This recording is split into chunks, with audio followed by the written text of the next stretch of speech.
So hello, everybody. I am here with Father Andrew Damick and Father Stephen DeYoung. Both of them are working with Ancient Faith Radio and started a new podcast called The Lord of Spirits. And the people around me, the people that watch my videos, everybody has been really excited about this podcast. I listened to the first episode and it's very, very fascinating. It's an exploration of the world of angels, of spirits, of demons, basically trying to help people understand that as Christians, as believers, we don't believe that it's just us and God, although we do believe that God, the God we worship, is transcendent, is beyond time, beyond space, beyond everything, is uncreated, but that between us and God, let's say in the hierarchy of beings, there's a whole bunch of stuff going on. That's how the ancients understood it. That's how the fathers understood it. And so they are trying to dive back into that understanding and present it to us today in a manner that we can understand and that can also help us transform our lives in relation to all of this. Now, I'm going to have some questions, some tough questions too. I hope they're ready in terms of what this means and what the consequences of going into this might be. Because as you've seen in my videos, I've been tempted by talking about this more and more. And so, so I think we're going to have a lot of fun.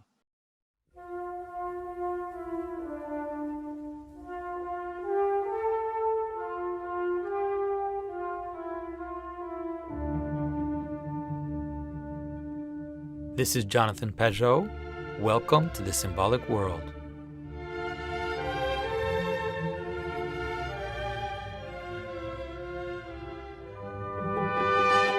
So I don't know who is going to speak first, but I would like you to maybe tell us a little bit about your vision for this podcast, what you're trying to accomplish, and then we'll just dive in. I think we'll probably have to cut it short because there's so many things we could probably talk about, and so we'll see. Yeah. Well, I'll go first. I usually go first on the actual show because I'm the one who's looking at all the blinky lights. In the studio. But yeah, so, Father Stephen and I bring very different things to the table. And my desire to do this show was, number one, in some ways to give a wider audience to some of the work that Father Stephen has been doing in terms of talking about the Bible, especially, and the Orthodox tradition in its full sense, and especially in the sense that is maybe hidden from us as people who tend to function as materialists, right? And so the reason why I've been fascinated by that stuff is because, serving for a number of years as a pastor and still doing pastoral work in another different kind of way now, I think one of the biggest problems that we have in our age is that we tend to function as materialists. We tend to function, even if we're believing Christians, we tend to function in a way that suggests that the 3D world is all that there is. And occasionally we maybe add in some God here and there. And then, then we occasionally maybe add in some saints and angels if we feel like really desperate. God, please do this for me. And oh, by the way, you saints and angels, please help. And the truth is that's a very anemic way of understanding the spiritual life. And so I'm also fascinated by narrative, and I think narrative is really the way that we understand and organize reality, the way that we actually are able to approach it. And so much of what we're talking about in this program is about reclaiming narratives that are in Orthodox tradition. They're in the scriptures, they're in the church fathers, they're in the liturgical services, but have become opaque to us because of our modern culture and its secular humanistic materialism. So that's kind of the nutshell of what it is that I'm interested in, particularly for this particular program. Father Stephen, maybe tell us about your research and the way you've been presenting it to people. I know in the blog for a while, but now in this podcast, tell us a bit about the angle and what you're trying to accomplish with what you're doing. Yeah, I'm the Bible nerd of our duo. I actually went and got a PhD in it, and I've spent a lot of my life studying ancient dead languages. But I think a big part of what has motivated me is I don't think that as Orthodox Christians living in the West, for the most part, we sort of fully appropriated our tradition. It's all there. It's all in the tradition. It's in our liturgics. It's in the fathers. It's in the scriptures themselves. But we've tended to, in part, I think, because we're doing this work in English. So we start out adopting traditional English language theological terms, sort of our interpretive grid for theology and understanding God and understanding the scriptures has been dictated by sort of modern assumptions, mostly modern Protestant assumptions, especially in terms of the Bible. And so, we try and figure out, well, what's the Orthodox view of justification? What's the Orthodox view of predestination? We take these Western categories and just try to plug in the Orthodox stance. And you don't end up with the Orthodox faith that way. You end up with sort of an Orthodox-ish form of Western Christianity. And so I've been trying mainly to try to pull out some of this stuff that's there in the scriptures, there in our tradition, especially the very early fathers, there in the Jewish traditions of the Second Temple period that form the background for the New Testament, that people just don't know about, and sort of show that, hey, this is what's there, that there's a whole other way of understanding all of these things that's more original, that is the basis of the Orthodox faith, and that we're just unaware of. That's already, with one episode in the bag, the most common comment we get, either from a critical side or a non-critical side, is, why haven't I heard this before? Well, one of the things that has been a disservice to us, let's say in the West, is our translations have been a desire to demythologize the scripture. And so, when I tell people that, in the creation narrative, it says that God created sea monsters, and they've never seen it, but it's right there in front of you. They just use words to kind of make you think that, to avoid the problems, or to avoid all the strange characters, the dragons, the demons, the strange, gods that are named, or these strange mythological creatures.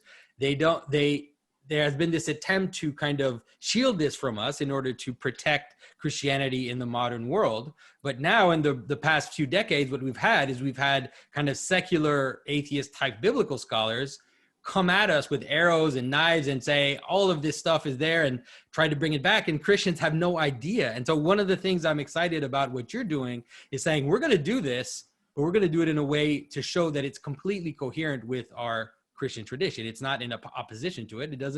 It's not there to undermine what we believe. Yeah. We don't have to be embarrassed by the appearance of monsters and spirits and so forth in the Bible. They are there.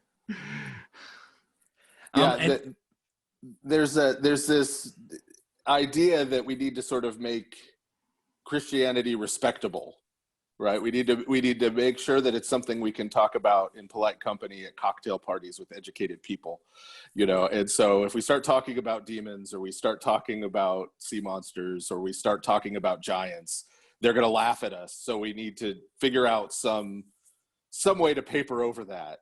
Some other way to understand that, so that we can all be, modern, intellectual, respectable folk. Yeah. And so my big question, this is like, I'm going to go straight to the toughest question, I would say, is one of the reasons that I have been going very slowly at this, or kind of bringing people slowly onto this point of view, which is this notion of these principalities, of these beings, is I'm afraid of the Marvel Comics spirituality. Like, I'm afraid of the Marvel Comics version of mythology, which is that everything is on the same level, right? So you have these beings, but they're all basically like us, right? They're all basically on a kind of material sphere, I would say. And so, Thor's on another planet, and these gods are kind of floating in space, or, the recent version we've heard are things like they're in other dimensions. This type of speaking, which is trying to use scientific speak to explain these beings, but always trying to explain them on the same level. And so this is the thing that I'm a little worried about, because what it ends up creating is a kind of science fiction version of the Bible. And so I don't know if that's something you've thought about. Yeah, like one thing you notice, for instance, in the recent Marvel films, I think the last I think it was the last Avengers movie, you know, Thor gets a beer belly, right? So like, I mean, this is the reification of Thor, you know, that he's real. He's so real. He can get, you know, become a deadbeat and get drunk and have a beer belly, right? And be out of shape. Whereas no one who ever worshipped Thor, and the Christians who encountered Thor worshipers, would have ever seen him that way. They would have regarded, you know, those who worshipped him would have regarded him as a god, and those who encountered those worshipers would have regarded him as a demon, which are both biblical terms for the same kinds of beings. Mm-hmm. And he, you know, he was not just a human with kind of superpowers who lives on another planet, but actually this spiritual being who, through sacrifices and through sin, frankly, is in communion with this group of people and affecting them, and they've made him part of their community, and he's, you know, super dangerous, right? He's, you know, so that the powers that he wields are by virtue of the kind of being that he is, and he's not just like us. Like, he doesn't get bummed out like us. He doesn't you know, fall in love like us. He doesn't get a beer belly like us. That's just not what Thor is, just as an example, you know. But yeah, it's I mean, I've long loved comic books, and Father Stevens is a comic book lover as well. But you know, that's not the real Thor. Yeah, well, there are analogies that say, I mean, I like comic books too, for sure. And I think that there are analogies to help us understand sometimes. You can use analogies of physical power to help you understand spiritual power. There are ways to use those tropes. And let's say the manner in which, even in the stories of the gods that they're told that way, right? The gods are described in ways that have massive, let's say, physical power, and that they manifest this power. There's a mapping on of the two worlds. Let's say there's a mapping on of the higher world with the lower world, and we use words from the lower world to talk about it. But angels don't, right? Angels don't have physical bodies, or they have something like subtle bodies, or you could call them that. I don't know. Am I wrong in my understanding? Father Stephen, what is your vision of this? Well, I think, to begin with your original question, I think really getting into the reality of this does the exact opposite.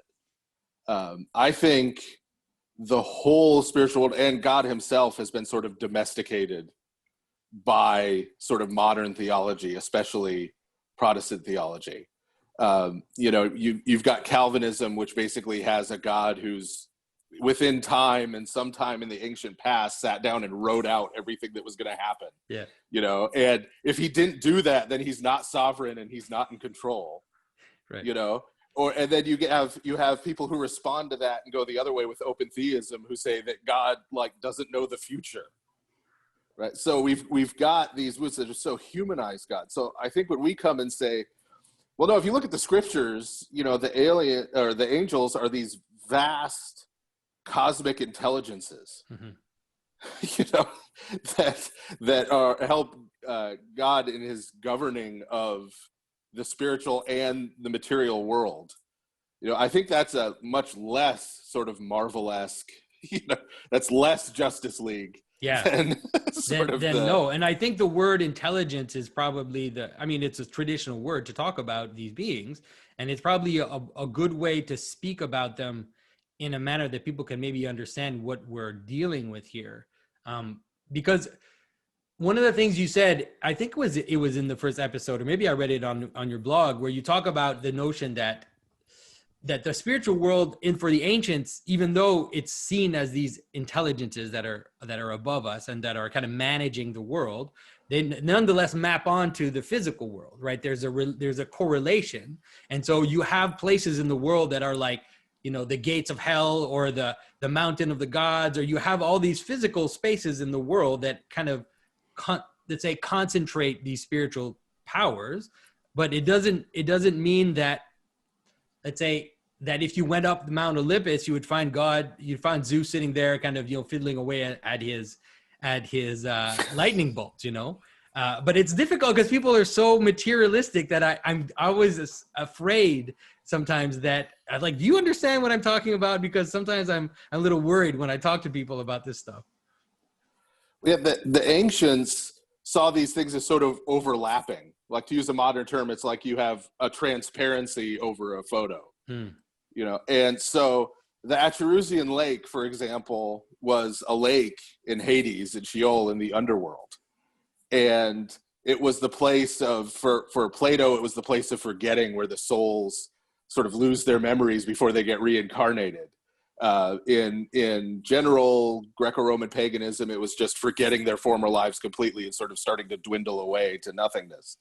Christians adopt that, and in a lot of the early Christian apocryphal works, like the Life of Adam and Eve, they have repentant people in Hades at the coming of Christ being baptized in that lake and being cleansed of their sins, and then able to enter into paradise. But that lake, you know, we could talk about how that functions in the stories of these, but that was also a lake in Italy. You could go there. Yeah. It's an actual physical lake. Yeah. And they didn't think it represented this spiritual reality. They thought those two things were the same. They overlapped. It's more like I always use the word manifesting, in the sense that it's not an arbitrary representation, but it's a condensation of something which is beyond what it's condensating. Like it's actually manifesting this principle, but the principle, or the intelligent part of it, is beyond what is being shown to you, let's say. You know, just like a church really does, the physical building of the church really does become the place where Christ manifests himself in the cup, really, you know, but you cannot limit that just to the blood and bread that's in the cup, because there's something else going on. It's bringing us into something higher than what's there. Yeah. And also that human participation makes a big difference in terms of what people actually experience. Right. So like early on, one of the memes that I think Father Stephen shared on our podcast Facebook page had these two pictures on it. And on the top, you see this very plain, very primitive looking sort of village with huts, you know, and then on the bottom, you see this idyllic countryside where you see mythological beings cavorting with human beings. And they're labeled separately. I'm doing this from memory, so I forgive if I'm getting a little bit wrong. But in the top one, with the sort of primitive, bare, you know, set of huts, it says something like, "What a video camera would have seen." And then at the bottom, it says, "What ancient peoples experienced." Yeah. And so, you know, what is the difference between those two? Like, if I go to those huts, I'm probably going to just see huts because I don't know how to participate in the same way that those people did. Right. And so, you know, and I think that's one of the key things, right, is this sense of ritual participation, but also just having the imagination. And by that, I don't mean that they're coming up with ideas in their heads and then they're seeing things, but I'm saying having the ability to recognize something as being there, and having that ability, then you actually do see more, right? So, you know, like for instance, you talked about that lake in Italy. Just because you go to that place in Italy and stick your toe in doesn't necessarily mean you're going to forget everything you ever knew. Right? There's something else going on there at the same time, right? There's certain conditions that kind of have to be met in order to have that specific experience. You know, and like, I'm still kind of grappling to get a handle on a lot of this stuff. Father Stephen's been working with it for a lot longer. But one of the things that I've found that's really fascinating to me is that so much of it is, I have this internal feeling of like, I've always wanted this to be real. I always wanted this to be true. And now I have a coherent way of understanding how it is in fact true. Right? So these sort of human intuitions that we have about the presence of spirits, as for instance, there is a vocabulary, there is a tradition to understand and access and approach in the right way these realities, because like there are other ways to access them that are not the right way. You know, you can engage in the occult, you can engage in, like we were talking about offline, psychedelic drug usage. You can engage in this stuff and get in contact with the spiritual world, but you're lost. That's the difficulty, is that a lot of there's a hierarchy of beings, and there's also a hierarchy in the good sense, in the sense that, you know, that which is connected to which is above, but there's also a hierarchy in the sense that there's a bunch of stuff that's disconnected, or that's wild, and not that, you know, that is beings that are on their own and doing their own thing. And people have no way of discerning what they're encountering when they go on these trips. At least that's my perception. You know, I remember one time a guy who I respect very much, but he was telling me about psychedelics, and he was trying to get me to do psychedelics. A lot of people are trying to get me to do psychedelics. And so I was asking questions, and I'm like, okay, well, tell me about your thing, you know, explain it to me. And he's saying, and then he says, well, you take psychedelics and everything, and if you ever see a monster, he said, you know, just relax, and like ask it what it has to teach you. And I'm like, you know what? Let's move on to something else, because if I see a monster, I'm not going to ask it what it has to teach me, because that would probably not be good for my soul. You know, it's funny, and I want to, yeah, right. Don't talk to the monsters. Yeah.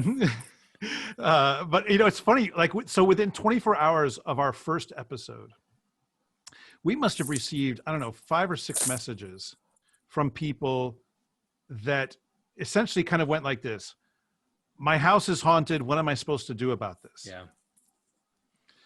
You know, and I mean, like, we're gonna talk about this at some point, but yeah, I mean, Father Stephen, you could probably comment on that. Like, I don't know. It's so funny. We're just kind of, there's this explosion of interest that we've experienced.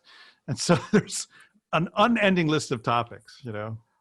Well, yeah. And there's, you know, I've frequently brought up when I'm talking about this, and you've heard me do it, like at speaking engagements, I bring up the fact that, for example, St. John Chrysostom, in one of his homilies, instructs his people on what to do when they encounter the spirit of a dead loved one. So apparently this happened frequently enough to people that he had to give them directions on what they should do, right? And how they should handle it. And what did he say? I need to know. What did he say? He said, assume it's a demon. Right. Until proven otherwise. Assume it's a demon trying to trick you.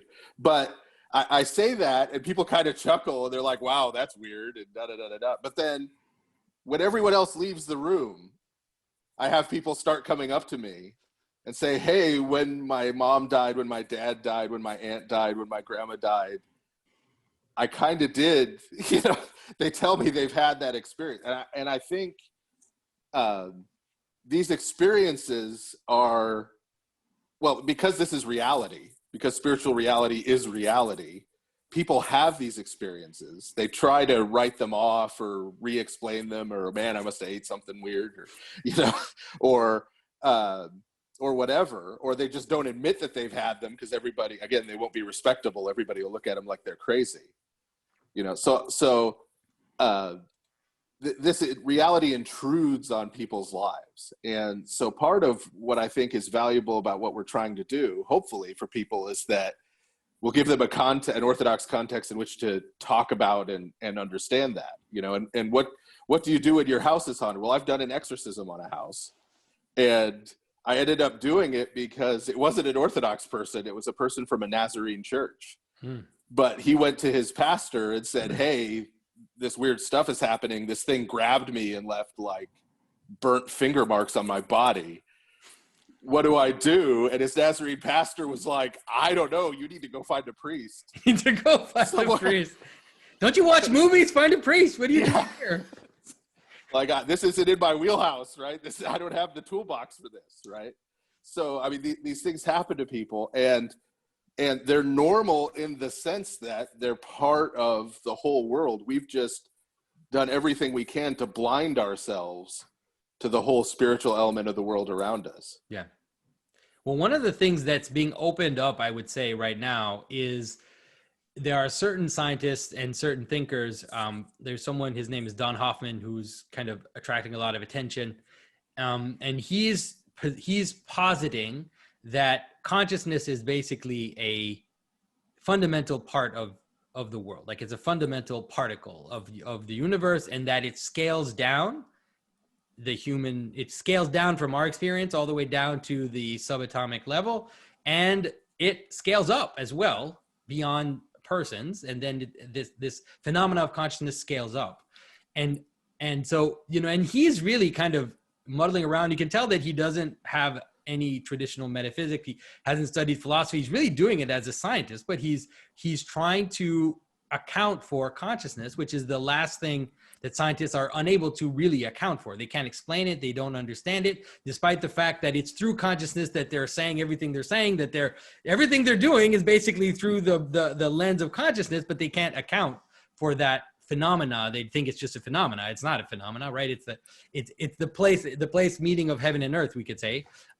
But what happens is that it opens up the possibility, even for materialists or kind of scientifically minded, the possibility that the world actually organizes itself not just in material categories, but in consciousnesses, And if you join that with a kind of traditional metaphysics, if you imagine, let's say, the Platonic metaphysics of ideas, that the notion that there's a hierarchy of concepts, you could say, or ideas, whereas the real traditional way of understanding it is that, no, there's a hierarchy of beings.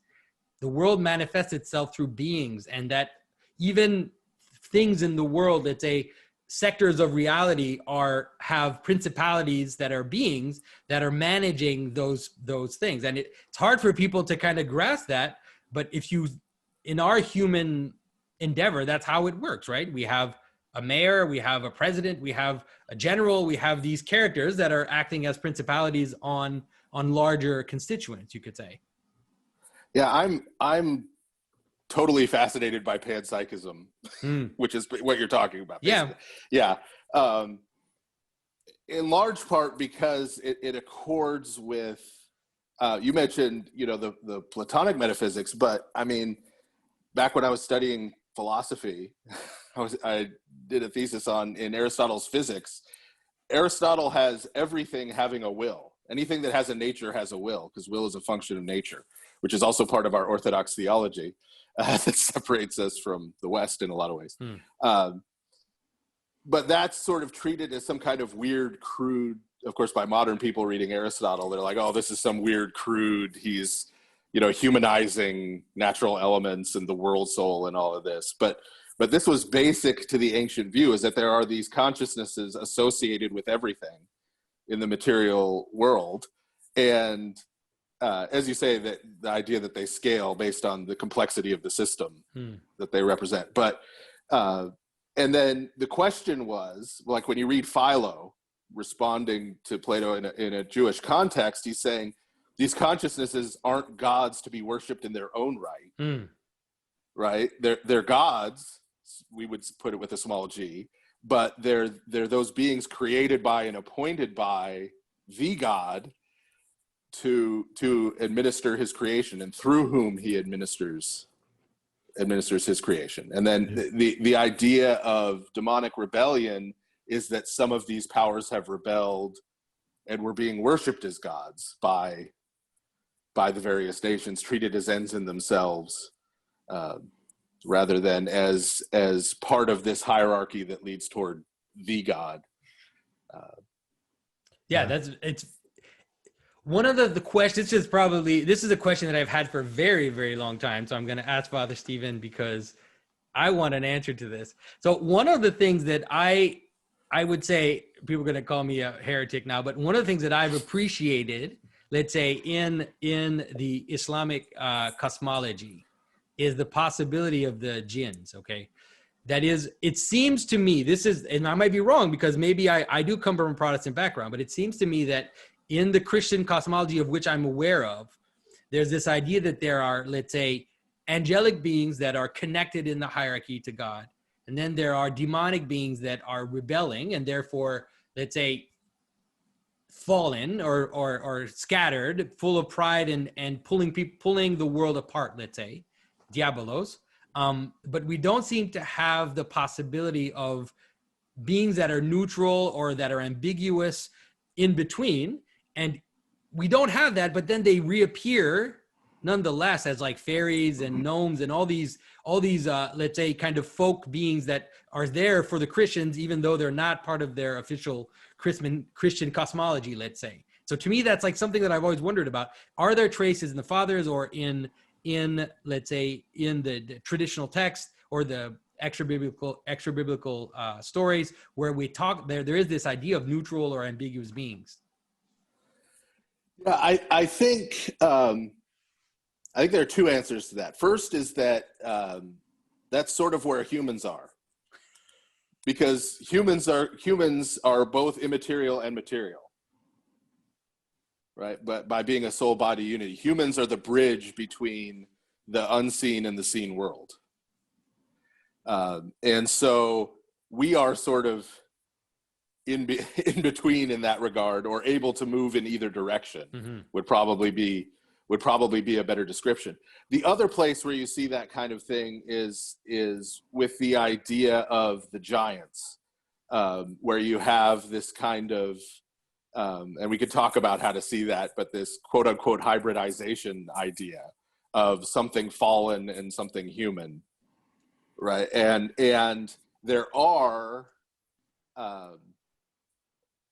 there's some outlier traditions, but there are some outlier traditions that have people who would be categorized as giants, but who are nonetheless righteous or repentant. And I think Father Andrew's favorite one that I pointed out to him is that there is actually a tradition that Noah had some kind of Nephilim connection himself. Yeah. And it's represented in different ways. Yeah. He's married to Nama, like, so it's his children, or he himself is kind of because he's an artisan. Even in the regular story, you can see that he has something of Cain's descendants because he builds a boat, and that all is in Cain's lineage.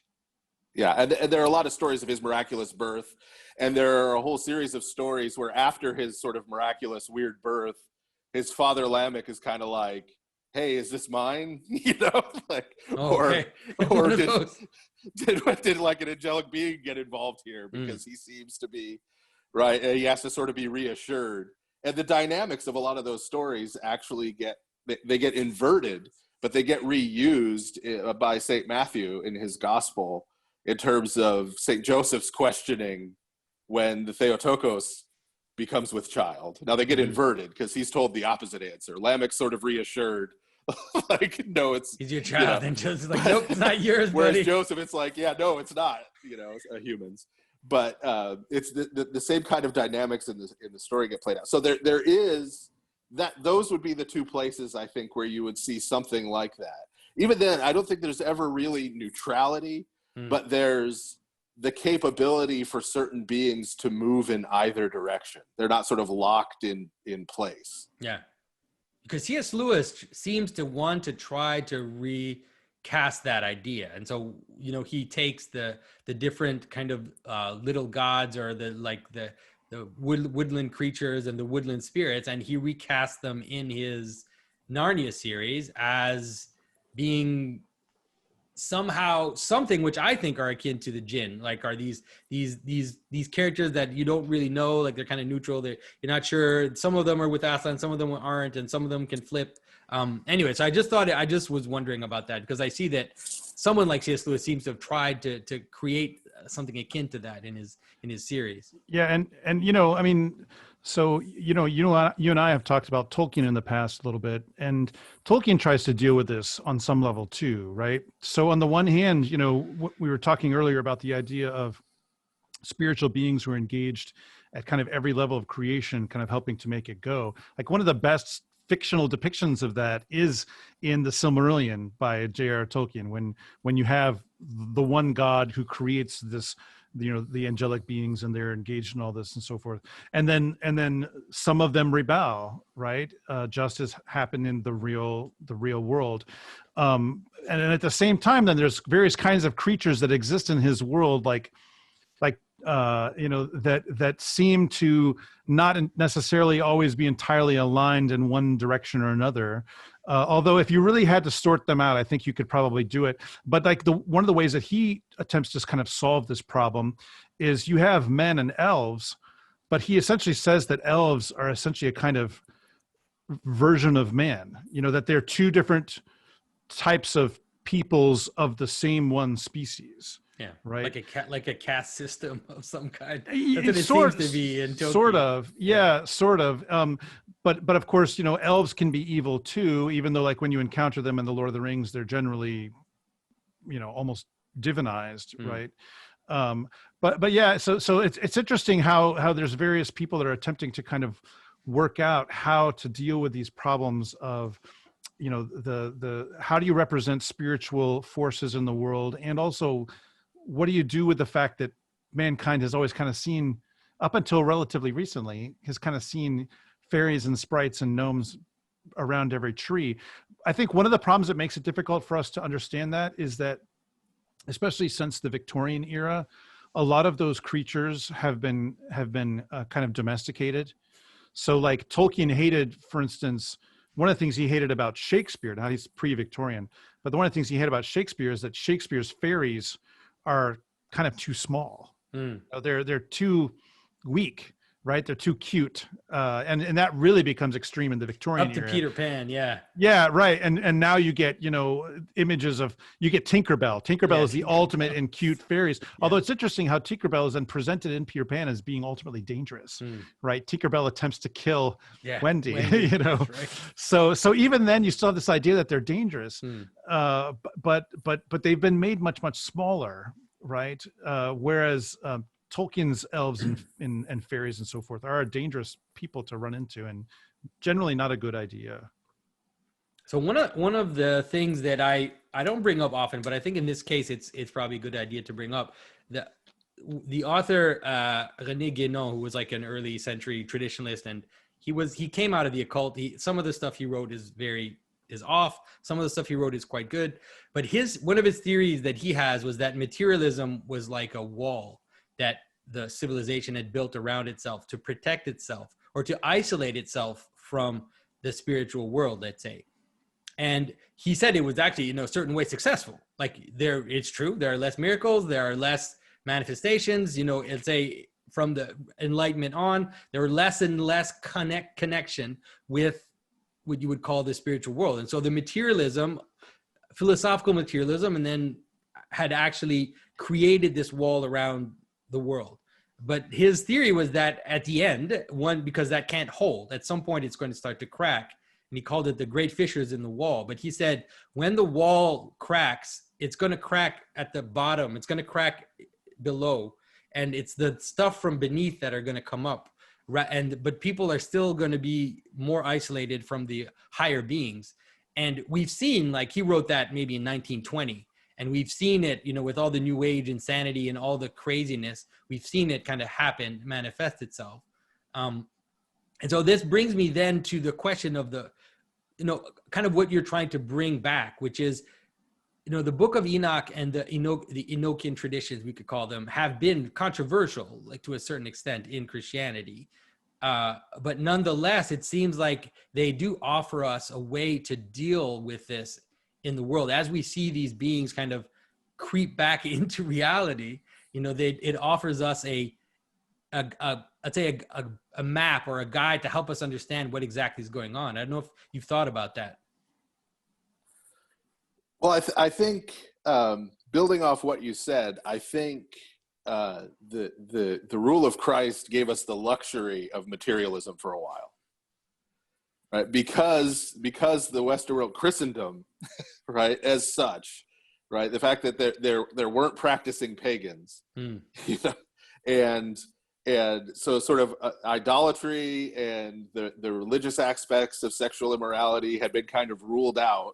It kind of created this space where there weren't a lot of demonic manifestations and people getting possessed and these things, which were commonplace in the ancient world and are still commonplace in some parts of the world. But within Christendom, they became relatively rare, and that allowed everyone to become materialists, right? But the problem is that materialism then turned on Christ himself. For a while in the 18th and 19th centuries, they kind of put brackets around God and Christ and said, well, we'll get rid of all the rest of this stuff, but we'll keep those. But once you deny those, you lose that sort of protection, and that's why you get sort of the return of demonic powers of chaos sort of welling up from the bottom, like you described. And in terms of the Enochic literature in particular, it was actually less controversial in the ancient church than it is now. I think, frankly, sola scriptura has poisoned the well in the West. where even most Orthodox people have this very binary view of like something is canonical and therefore 100% true and literal, or it's non-canonical and therefore it's full of lies and it's garbage and you shouldn't read it and it's bad. Yeah. So why do you think the Enochic literature was lost? Because to a certain extent, I think the only copies of those texts were kept in Ethiopia, and most of the whole world had lost those traditions. They kind of had faded away in some way. In the West they had. We know they were still in circulation. In the 8th and 9th centuries, you have Byzantine historians drawing on that when they write their chronicles and write the history of the world. Mm-hmm. They're pulling directly from First Enoch for all of their early history of the world. Interesting. George Syngelos in the 8th century basically said, this is the Byzantine word on First Enoch, he said it was an apostolic apocryphon. Nice. What he meant by that was in the original meaning of apocrypha, something hidden. So he was saying this is a text that has this information that's part of the apostolic tradition, part of the apostolic preaching. St. Irenaeus in his On the Apostolic Preaching basically cites straight from First Enoch. Right. But the scripture cites quotes from Enoch, like it's hidden in that it's not read publicly in the churches. Right. Because that's what canonical means. It means we read it in liturgy. Right? It's not read in liturgy, so it's hidden in that way. But it is this apostolic tradition. Even St. Augustine, and I hate bashing St. Augustine because he gets picked on way too much. But St. Augustine is really the first one to really reject. Oh, really? Yeah, and that's why it sort of fell into disfavor in the West, because the West became all about St. Augustine. But even he, when he talked about the Book of Enoch itself, said that, well, yes, Enoch wrote something. Right? He says St. Jude quotes it as being from Enoch. He says, but this text is so old, that would mean, right? That means it's antediluvian. It's from before the flood. He says it's so old, we have no way to verify that what we now have is the original Book of Enoch. Okay. And that's why you shouldn't trust it. Right. That was his argument. It wasn't to just say this is spurious. Yeah. Right? Or it was so even he, who was the first one to really be against it, had this sort of marginal acceptance. And St. Jerome, at the same time, his contemporary, went into a protracted argument about how, well, Noah must have had a copy on the ark. Like, to explain how the book could have survived all the out flood. with that. Yes. My goodness. Like, how could this have survived the flood? Well, Noah must have had a copy that he got from his great-grandfather and brought with him. You know, like, he had this whole elaborate thing. So it was much more accepted in the early church, because they really had three categories. They had canonical, that's read in liturgy. They had books to be read in the home. And then they had books not to be read that were heretical. And the books to be read in the home, so you still find people in the 5th and 6th century quoting the Shepherd of Hermas authoritatively, for example. But they wouldn't have said it was canonical. They wouldn't have read from it in liturgy. But they're still quoting from it. The same thing with First Enoch, all the way into the 8th and 9th century, with examples we still have. Yeah, well, I'm happy to hear that, because I have been trying to, let's say, slowly reintroduce the ideas from First Enoch, mostly because it seems like it offers us a map of what's happening around us right now. Because one of the stories of First Enoch is, of course, the increasing of technicity, which is connected with magic. We tend to want to separate those, but they're really very similar in the sense that there's an accelerated modification of nature, which is brought about by connection with these demonic beings. And these demonic beings teach, all the different crafts and the different, also ornamentation, which is important I think it's Azazel who teaches both metallurgy and ornamentation, which is such a great connection between the two, weapon making and seduction making, So it seems like we're going through the same situation that was happening in First Enoch, this acceleration of technicity, the loss of virtue, the loss of morality, the falling into sexual immorality to an extreme degree, all of this is kind of happening at the same time as we're talking about the notion of creating an AI, for example, that would be this artificial intelligence. I always tell people, if you want to know what a fallen angel is, just imagine what AI is going to be. Like, that's probably going to be the closest thing you're going to come into contact with in AI. So anyways, maybe tell me a little bit about your perception of that trope that I'm trying to bring up here. Yeah, I think you're right. And one of our problems in looking at material from the ancient world is we tend to assume materialism as being what's actually true. And so when we see stuff from the ancient world, we tend to think, like if we're trying to give them a break, we'll say, oh, well, they saw lightning and thunder and they didn't understand it, and so therefore they had to come up with Thor or Perun or Perkunas or Zeus, and then that was their explanation. And so then they wrote stories, that were probably initially metaphors, then eventually people took them as being real, and then they thought that Zeus was a real being, right, as an example. But the problem is that, number one, doesn't take seriously what these people are saying about their own actual experiences, right? And, that they're actually encountering divine beings and they're engaging with them. That's what they say about themselves. Now, we can simply say they're all lying.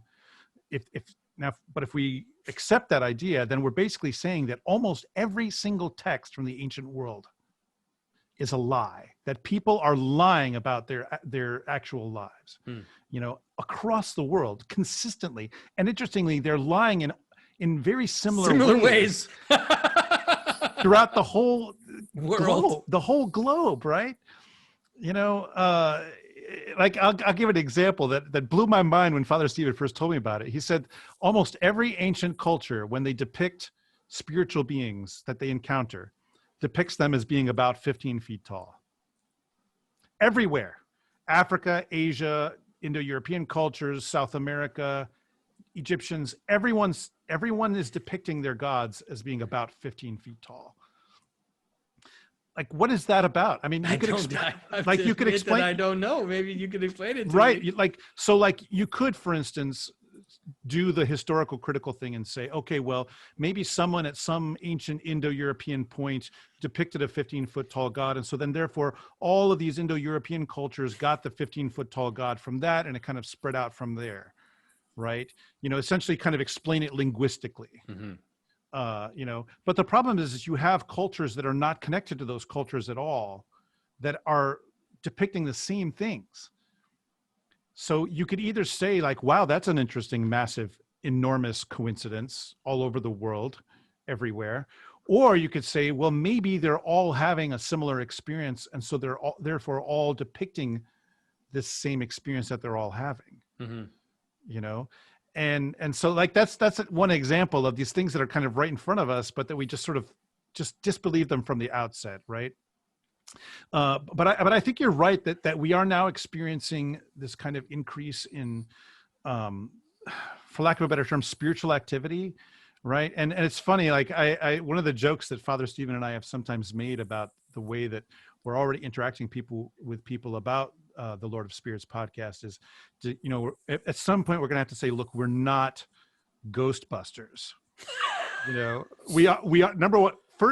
We are ready to believe you. We are ready to believe you. But that's not what we're talking about. But it's interesting that what happens in the Ghostbusters films, right, is this sense of this increase in spiritual activity. They're talking about that. So that's interesting. It's in Ghostbusters. It's all materialist. It's all yes, it's all absolutely. Ectoplasm and like capturing the ghosts in these machines. It really is like the worst of 19th century kind of materialist magnetism, all that kind of, I'm sorry to say, crap that came up in the 19th century to kind of to make the spiritual world into material categories. Yeah. Yeah. People who had seances, and then they would gather this goo, which was like Yeah, I think the dynamic, your point, which obviously is front and center in the Book of the Watchers, in the Book of Enoch, about the connection between the increase of kind of demonic activity and the increase in technology, has to do with the way, even if we just stick with the Old Testament, the way in the Old Testament that the spiritual powers of chaos and evil attack, right? Their goal is the destruction of God's creation in general and humans in particular, right? And the way they do that consistently is by trying to give to humans ideas, thoughts, wisdom, knowledge that they're not prepared for, that they aren't in a spiritual state to receive yet, because they know that will cause self-destruction. That starts with the serpent, with Eve, take the knowledge, right? That you're not prepared for yet. It's not that the tree was evil, it's that they weren't prepared. Yeah. And all the way through, and that's the same thing in the Watcher's story, right? Where I'm going to give them, weapons technology. They're not prepared to use it responsibly, right? And so they're going to use it to kill each other. I'm going to give them these means of seduction, right? Because they're not prepared for it, and they're going to fall into sexual immorality. All of this destruction and chaos comes. Yeah. And it's knowledge that fills your desires. It's knowledge to fulfill your desire for power, for domination, for seduction, all of these things that it's basically how to act upon the world to get what you want is what they're giving the people. Yeah. And that experience, again, like Father Andrew was saying, is universal. That's why you read about Prometheus. Right? That's why it's all of that understanding that there are these spiritual powers who gave to man knowledge he wasn't ready for, that's been destructive, and they were punished for it, is universal. Yeah. Around the world. And you see it. It's funny because even today, I don't know, because I've mentioned this before. I've been strangely been connected with all these people doing psychedelics, and so they talk about these mechanical elves that they meet, whatever they call them, clockwork elves or whatever. Machine elves, Machine elves, or I don't know. And I read a comic book story about Santa Claus, which was written by a weird pagan guy. Grant Morrison wrote a Santa Claus story, and he has Santa Claus meeting these machine elves, right? He takes some mushrooms or whatever, then he sees these elves, and then he makes toys better. But then he also ends up making his sleigh into a super sleigh or whatever. But what I was thinking is that, wow, they're actually encountering the demons from First Enoch. They're actually encountering these beings that are giving them mechanical formula or showing them technological feats that they then kind of encounter. And so it's just very strange because we already have this story from thousands and thousands of years ago, but we seem to be going through similar process right now. Yeah. And ayahuasca isn't a new thing, right? Yeah. It's been around. To give you an idea of how long it's been around, the Greek word that's usually, when you read sorcery in your English Bible, the Greek word that's usually behind that is pharmakeia. Yeah. Because they were using pharmaceutical, right? Even the Oracle at Delphi was inhaling fumes coming out of a crack in the ground to produce an altered state of consciousness in order to be possessed by the spirit of Apollo, and give these oracles. So yeah, it's not a new thing. That experience has just continued into the modern world. Yeah. And one of the things I think that makes so much of this stuff very urgent is that, like we were just talking about drug use, for instance, right? For a lot of people, they might ask, why is it immoral for me to do psychedelic drugs, right? And if you listen to everything we just said, then it becomes clear why it's a super bad idea, why it's a rebellion against God, because you're entering into communion with these other spirits. It's mostly dangerous. It's like going on down a dark road without anybody to guide you, and you encounter beings and you think they're there to help you. What are you talking? What are you doing? This is really not safe. Yeah, and what's interesting, if you understand Christian morality, not just in terms of a list of things you're supposed to do and not supposed to do, but rather actually this is the right way to interact with the spiritual world as it actually exists, then all the other elements, for instance, of Christian morality, such as sexual morality, and even things like the right way to worship God, this all makes much more sense if we understand it as not just being a set of arbitrary tastes or preferences or even just desires, but this is actually, you're interacting with reality, and there are things that result from that interaction, right? So that's why, for instance, over and over again in scripture, you've got idolatry and sexual immorality are just paired together as always going together, as an example. And I think it's frustrating on the one hand to see the modern world just diving headlong into immorality, not because it's like we're sitting here and saying, look how moral we are. How dare they, like that's not, but the problem is a lot of people, that's how they see what Christianity is. That's what they think Christianity is, a sort of moralism, but really it's like that immorality is immoral, not because it violates a law somewhere in the sense of a legal code, but rather that it is, it's like telling your children not to stick their hand on a hot stove. Like that's reality. Like it's not just right and wrong. Don't tell me what to do, Dad. No, it's like, no, you are going to be burned. If you engage in immorality, you are entering into communion with demons. You are, that's just an objective truth. And you can watch people, like I saw this as a pastor, watch people who get into it a little bit and then get into a little bit more and get into a little bit more. And then, they would not even recognize where they had gone, when they got it, where they were at the beginning of that process. And so this, to me, this is, I could just say that I'm very excited to see where this is going to go.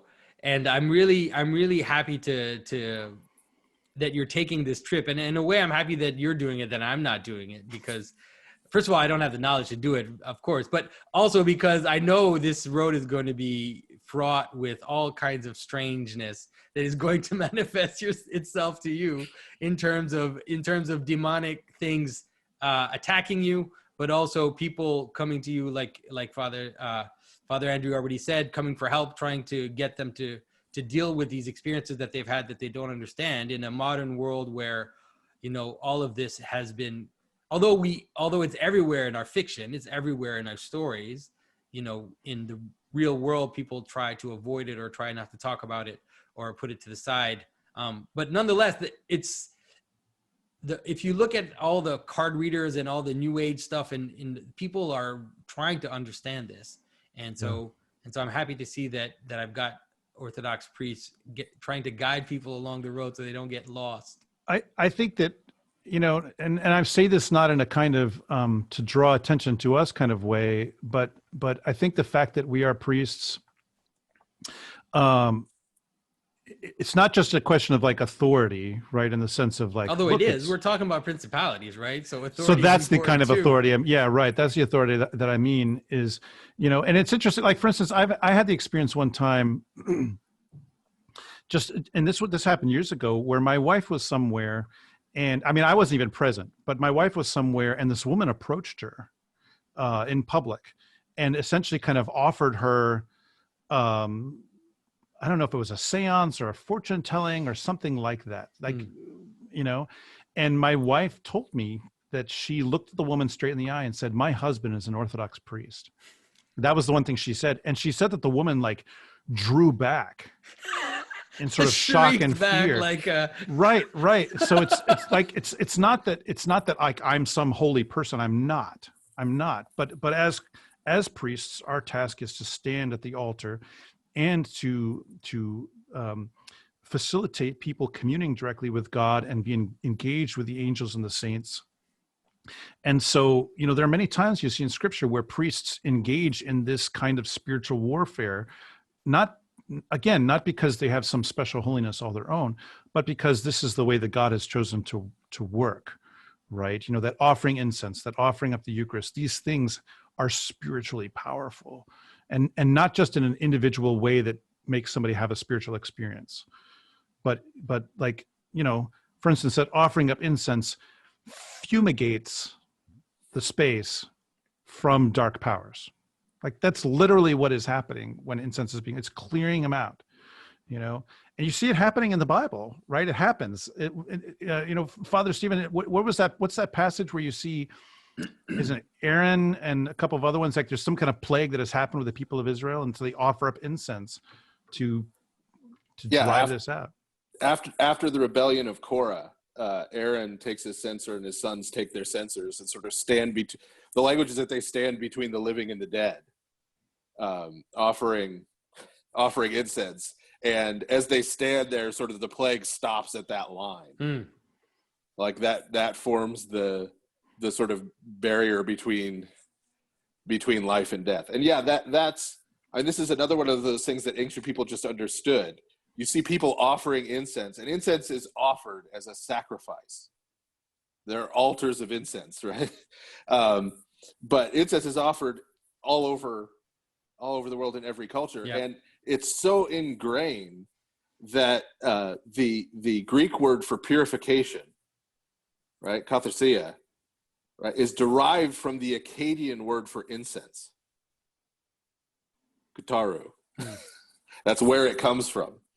And there's something, I think the materialists who are watching this, who are listening to this, they really struggle to understand this stuff. And I always want to try to point them back to the notion of intelligence and the notion of consciousness that we brought up at the beginning, which is that if the world is constituted by consciousnesses or by intelligences, that if these intelligent patterns are the way in which the world lays itself out, then it's not strange to think that ritual behavior or that acting in a way that is meaningful will be part of it, will alleviate these problems, that doing certain things that have meaning and that have a coherent kind of symbolic ritual meaning will affect the world, because that's how the world lays itself out as meaning and as intelligences. And of course, if people can't even conceive that or understand that,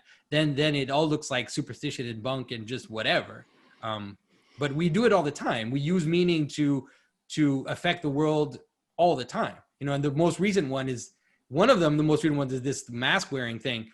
So much of the mask wearing thing is a ritual behavior. I even saw someone posted recently a post from the New England Journal of Medicine saying that the main aspect of mask wearing is a talisman function, where as people wear the mask, they feel safe and they are willing to act out in the world because they have this kind of protective garment that is shielding them from their perceived danger, and so that's a ritual behavior.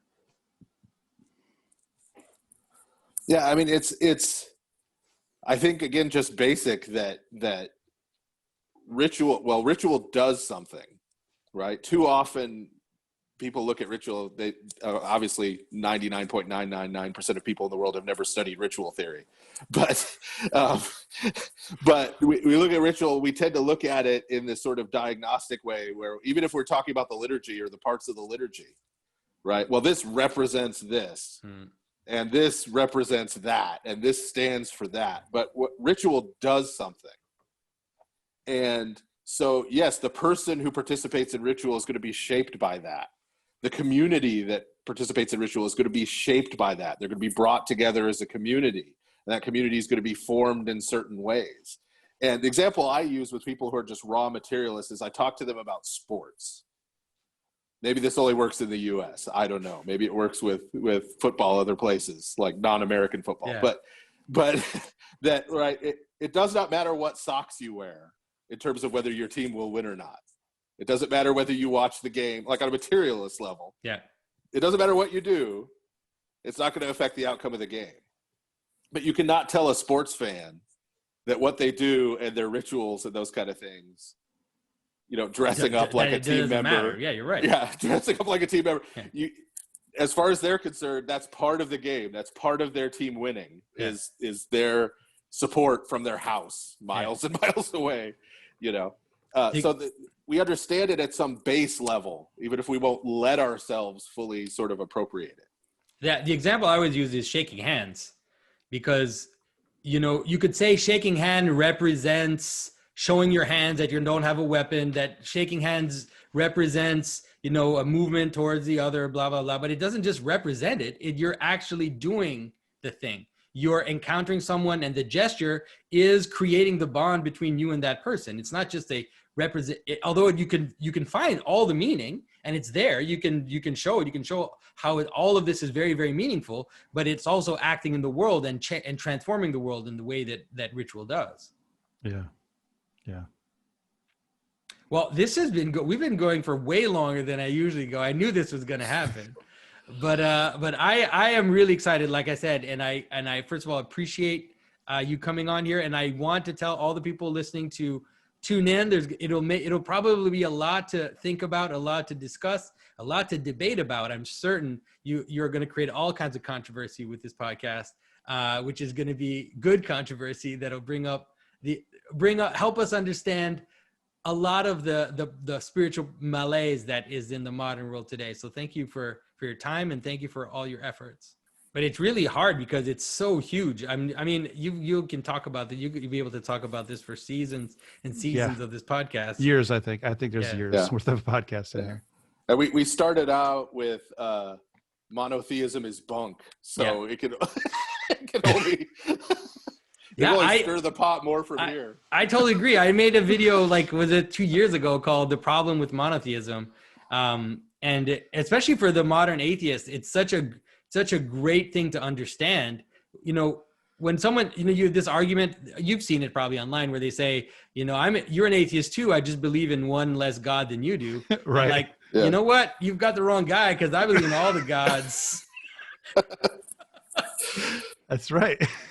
Yeah. Oh yeah. Yeah. That's, and it's, we only brushed on it in the first podcast, but you go and take any Old Testament course at a university in the United States. I'm sure this is doubly true in Canada and Europe, and and they're going to tell you that Israel started out polytheist like everyone else, and then they evolved into monolatry, and then they evolved into Unitarian monotheism sometime around the time of Christ, and then they want around to the time of Christ is when they go that far, really.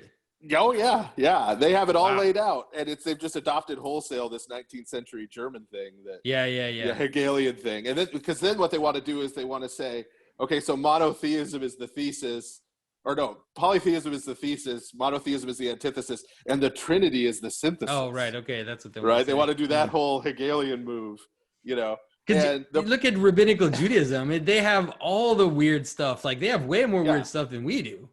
Oh yeah, there are some key books that I recommend to people all the time by Orthodox Jewish scholars talking about Second Temple Judaism and the fact that they were not Unitarian monotheists, that they were at least binitarian, sometimes more. In fact, Benjamin Summer, who's a professor at Jewish Theological Seminary in the U.S., who wrote one of those books, in a talk said that Trinitarianism is tame compared to a lot of forms of Judaism, because he was talking about different forms of Kabbalah that have 100 persons of the Godhead. Right? Yeah, well, if you even the famous Sephirotic tree, they have 10 let's say manifestations of God, and it's all God, the whole tree is God. And so it's wait, so what's your problem with the Trinity already? Yeah. And so he just comes out and says, this is